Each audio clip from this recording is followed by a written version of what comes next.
jangan terlalu berharap banyak gitu ya. Mungkin ceritanya biasa-biasa aja, biasa aja gitu. Oke, mungkin saya langsung aja ya dari Kanet.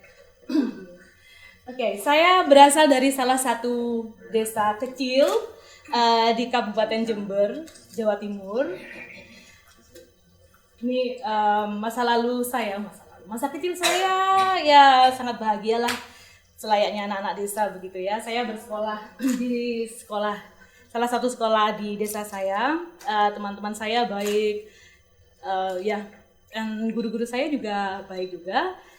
Bahkan saking baiknya, saking suportifnya guru-guru saya, mereka mendorong dan mendukung saya untuk ikut FTANAS atau sekarang UNAS ya, kalau istilah sekarang, waktu saya kelas 5 SD. Gitu deh. Nah, tapi ternyata kebahagiaan itu tidak berlangsung lama begitu ya.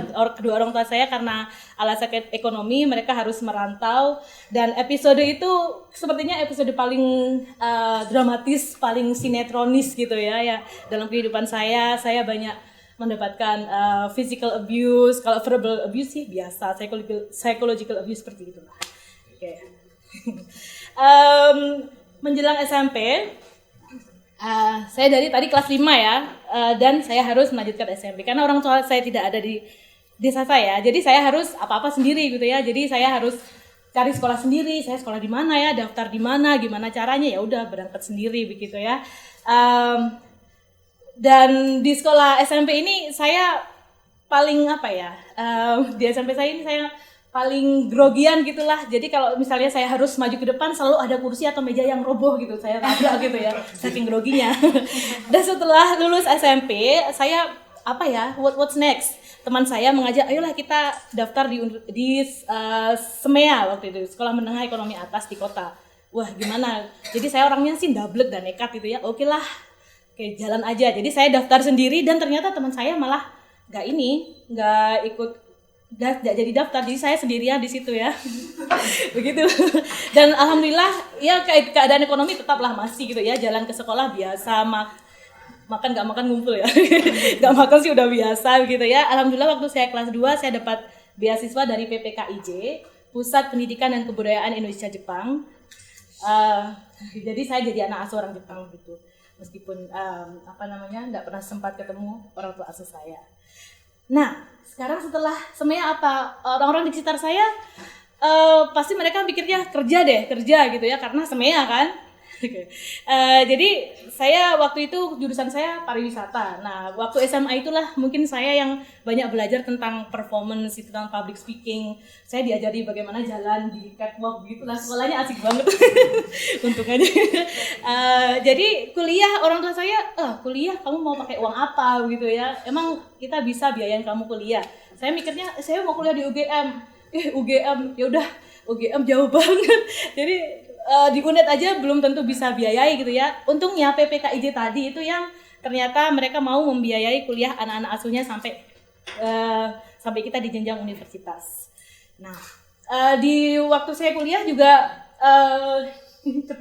waktu saya kuliah banyak tantangan juga lah di desa. Ada yang ngomongin, itu orang-orang miskin gimana bisa kuliah, paling dia jualan gitu ya, ayam lah gitu. Memang saya jualan skill saya ngajar bahasa Inggris waktu itu.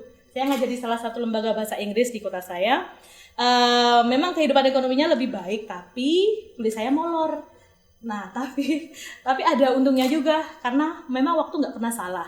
Seandainya saya lulus 1 bulan lebih cepat dari itu, saya nggak akan bisa jadi dosen gitu ya. Nah, setelah jadi dosen, saya punya banyak keinginan. Salah satunya luar negeri, apply scholarships, biasalah banyak ditolak ya. Tapi so what lah, kita jalan terus, apply terus. Akhirnya saya bisa S2 saya di University of Manchester. Mungkin ada yang kenal dengan gedung itu ya, saya dulu tinggal di Whitworth Park Hall. Terus curi waktu. Nah, 5 sekawan dan saya, apa ya hubungannya? Pasti saya bukan salah satu anggota dari 5 sekawan, terutama Timmy ya. Kalau yang tahu Timmy, nggak tahu Timmy ya?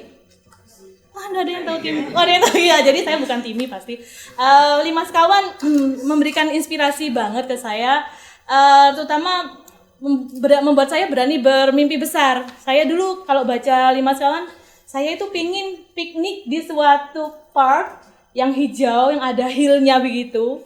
Jadi sebenarnya ke Inggris dulu pengen piknik begitu ya, sederhana ya sebenarnya ya. Dan kalau impian itu sudah terkabul, kayaknya kita sering piknik di ini ya, di Platteville Park. Dan saya tulis juga kesukaan saya pada 5 sekawan dan inspirasi 5 sekawan di motivation statement saya masuk ke Manchester pada saat itu. Dan juga gara-gara 5 sekawan saya jadi pengen nulis cerita anak sendiri. Begitu. Dan impian saya, oh ya, tentang cerita anak saya ada mungkin sekitar 40 atau 50 buku, saya lupa, yang ada di rak Gramedia sekarang. Dan meskipun itu juga tidak lepas dari gunjingan, kenapa ya hidup saya itu penuh drama gitu, saya heran. Digunjing juga, kamu dosen, kamu akademisi kan, harusnya ngapain nulis itu buat refreshing aja, itu kan gampang nulis cerita anak. Emang nulis cerita anak bisa semuanya kan, itu juga butuh apa ya, passion juga, butuh ilmu juga sih ya. Jadi banyak juga yang menyepelekan saya, tapi ya so what lah, saya move on aja gitu. Impian saya yang berikutnya tadi sudah lewat, tentu lulus PhD dan foto dengan 2 orang supervisor saya tadi yang ada di situ, sudah hilang ya.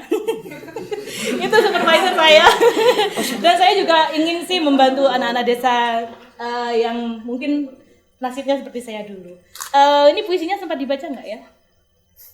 Udah habis waktunya. Oh, dibaca. Oke, ini puisinya sudah saya pendekkan atau saya baca yang versi panjangnya? Nawar terus ya. Oke, saya pendek aja deh. Tak bolehkah aku bermimpi? Membuncah asa menggait di hati nan sunyi. Beribu impian kulontarkan. Berjuta doa kulantunkan. Kutebarkan ke langit bertingkat. Di atas jalan berbatu kulangkahkan kakiku setapak demi setapak. Duri dan kerikil kadang kudapati. Kacau keraguan mereka, aroma kedengkian menguar. Tak bolehkah ku bermimpi? Mimpi milik siapa? Tak bolehkah ku? Namun perjalanan hidup telah mengajariku. Siapapun dirimu, kau berhak semaikan mimpi. Bahwa mimpi bisa menjadi nyata. Tuhan kan selalu bersama mereka yang berani bermimpi. Udah.